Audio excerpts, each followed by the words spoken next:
aujourd'hui c'est ma rentrée. Donc, vidéo back to school.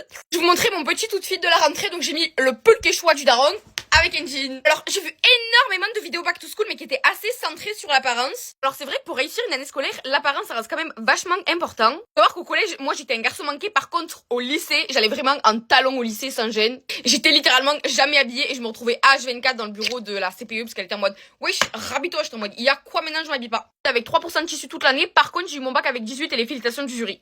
Qui a mieux?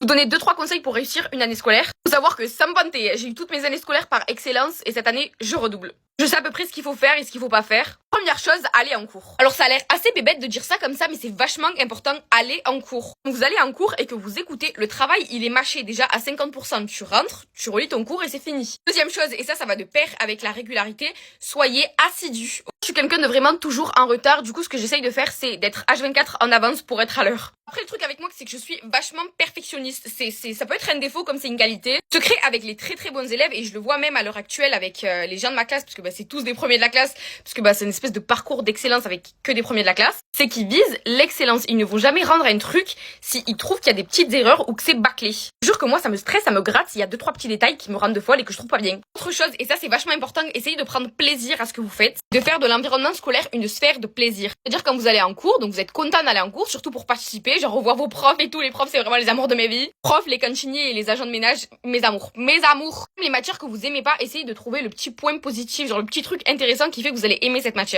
Ça va vachement vous aider pour la motivation. Si vous aimez quelque chose, vous allez être motivé pour le faire. Autre chose, et ça va aussi de pair avec la motivation, si vous n'arrivez pas à faire un exercice, si vous ne comprenez pas un cours, persévérez jusqu'à comprendre. Je sais que ça demande beaucoup de courage et de détermination, mais je vous jure que vous n'êtes pas bête. Vous avez toutes les connaissances requises, il n'y a pas des matières, vous avez un blocage, par exemple les maths. Je sais qu'il y a plein de gens qui disent ouais moi je suis bête en maths, j'y arrive pas. Non! En disant ça, justement, que tu vas jamais réussir. Mais bon, ça, je pense que c'est plus une question de confiance en soi. Mais arrêtez de vous mettre des barrières toute seule. Tu réfléchis pas, tu vas réussir et tu fonces. Là, c'est inondation de notre fixateur.